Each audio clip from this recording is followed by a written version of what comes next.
السلام علیکم دوستوں، آج میں آپ کی خدمت میں بہت سبق آموز قصہ لے کر حاضر ہوا ہوں، پورا سننا ضرور۔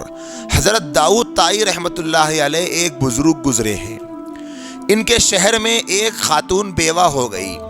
وہ بیوہ کیا ہوئی، اس پر تو مصیبتوں کے پہاڑ ٹوٹ گئے۔ ایک طرف شوہر کی جدائیگی کا غم، دوسری طرف بچوں کی پرورش کا انتظام کی فکر، اور تیسری طرف گھر میں موجود 3 درہم۔ وہ خاتون پریشان ہوئی کہ کیسے ان بچوں کا گزر بسر ہوگا، کیسے میرا گھر چلے گا۔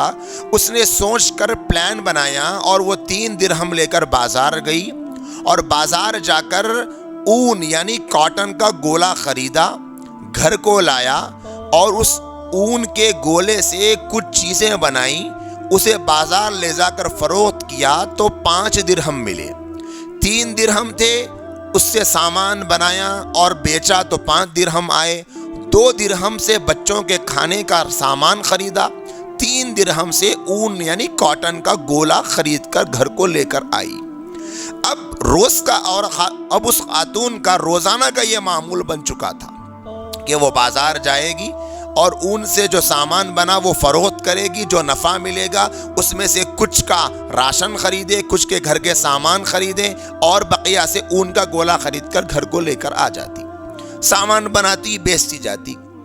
اسی طرح کافی دن اس کی زندگی گزر بسر ہو گئی تھی۔ ایک دن وہ خاتون بازار سے اون کا گولا بیچ کر جو نفع ملا تھا اس نفع سے کچھ اون خرید کر اور راشن خرید کر گھر کو آئی تھی اور اپنے بچوں کو کھلا رہی تھی۔ اون کا گولا اس کے بازو میں رکھا ہوا تھا۔ ایک پرندہ آیا اور اس اون کے گولے کو لے کر اڑ گیا۔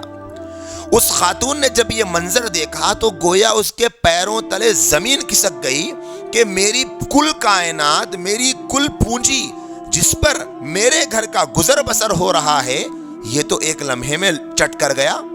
یہ سوچ کر وہ بڑی پریشان ہوئی، بڑا غصہ آیا، بڑی غمزدہ ہوئی۔ ایسے ویسے رات گزر گئی۔ جب صبح ہوئی، حضرت داؤد طائی رحمۃ اللہ علیہ کی خدمت میں پہنچ کر سارا ماجرا سنایا، سارے حالات سنائے، ساری مشکلات کو سنا کر ایک سوال کیا کہ حضرت میں آپ سے یہ پوچھنا چاہتی ہوں، ہمارا رب رحم دل ہے یا ظالم ہے؟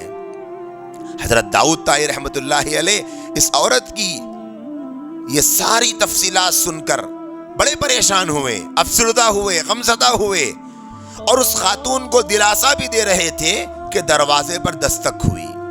داؤد طائی رحمۃ اللہ علیہ نے دروازہ کھولا، دیکھتے ہیں کہ 10 انجان لوگ کھڑے ہوئے ہیں۔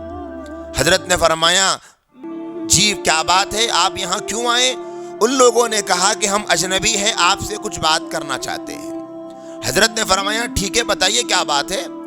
ان لوگوں نے کہا کہ ہم سمندر سے کشتی کے سفر سے آ رہے تھے، راستے میں ہماری کشتی میں سوراخ ہو گیا، پانی اتنی تیزی سے کشتی کے اندر آ رہا تھا، لگ رہا تھا کہ ابھی ہم مر جائیں گے، کشتی ڈوبے گی، ہماری موت ہو جائے گی۔ ہم سب نے دل ہی دل میں یہ ارادہ کر لیا کہ اگر اللہ پاک ہم کو اس مصیبت سے بچا لیں گے تو ہم 1000 درہم صدقہ کریں گے۔ ابھی ہم یہ سوچ ہی رہے تھے کہ ایک پرندہ وہاں سے گزرا، اس نے ہماری کشتی میں اون کا ایک گولا پھینکا، ہم نے اس کے ذریعے سے کشتی کا سوراخ بند کیا، کشتی میں موجود پانی کو باہر نکالا اور ہم جلدی جلدی کنارے پر پہنچے۔ جیسے ہی کنارے پر آئے، انجان تھے، لوگوں سے پوچھا کوئی قابل اعتماد شخص ہو تو بتا دو۔ لوگوں نے آپ کا پتہ بتایا، لہٰذا یہ 10,000 درہم لیجئے اور جو آپ کو مستحق اور پریشان حال نظر آئے اس کو دے دیجئے۔ حضرت داؤد طائی رحمۃ اللہ علیہ اللہ کی اس عجیب و غریب حکمت پر حیران بھی ہوئے، پریشان بھی ہوئے، اور اس خاتون کو 10,000 درہم کی تھیلی تھماتے ہوئے کہنے لگے، اے بہن، اب آپ بتائیے کہ ہمارا رب رحم دل ہے یا ظالم ہے؟ اس عورت کے پاس کوئی جواب نہیں تھا، اس کی آنکھوں میں آنسو ڈبا رہے تھے، گویا اس کا پورا وجود بلکہ وجود کا رواں رواں اللہ کے شکر میں ڈوبا ہوا تھا اور وہ زبان حال سے یہ کہہ رہی تھی یقیناً میرا رب تو رحم دل ہی ہے، وہ ظالم نہیں ہے۔ میرے بھائیوں، دوستوں اور عزیز بہنوں، ہمیں اس واقعے اور قصے سے یہ سبق لینا چاہیے کہ اللہ کی تدبیریں ہماری سوچ سے کہیں بہتر ہے۔ اللہ پر ہمیشہ بھروسہ کرنا چاہیے۔ اللہ کبھی بھی کسی بھی انسان کے لیے پریشانی کا سامان مہیا نہیں کرتے۔ اللہ کی حکمتیں ہوتی ہیں، ان حکمتوں کو سمجھنے میں ہم جلد بازی کر جاتے ہیں۔ لہٰذا اس بہن کے اس قصے سے ہمیں یہ سبق لینا چاہیے، اللہ ہمیشہ ہر بندے کی مدد کرتا ہے، نصرت کرتا ہے۔ اللہ کی حکمتیں ہم سمجھنے میں جلد بازی کر جاتے ہیں۔ اللہ تعالیٰ سے دعا ہے اللہ ہم تمام کو اللہ کی ذات عالی پر کامل توکل اور بھروسہ کرنے کی توفیق عطا فرمائے۔ السلام علیکم ورحمۃ اللہ وبرکاتہ۔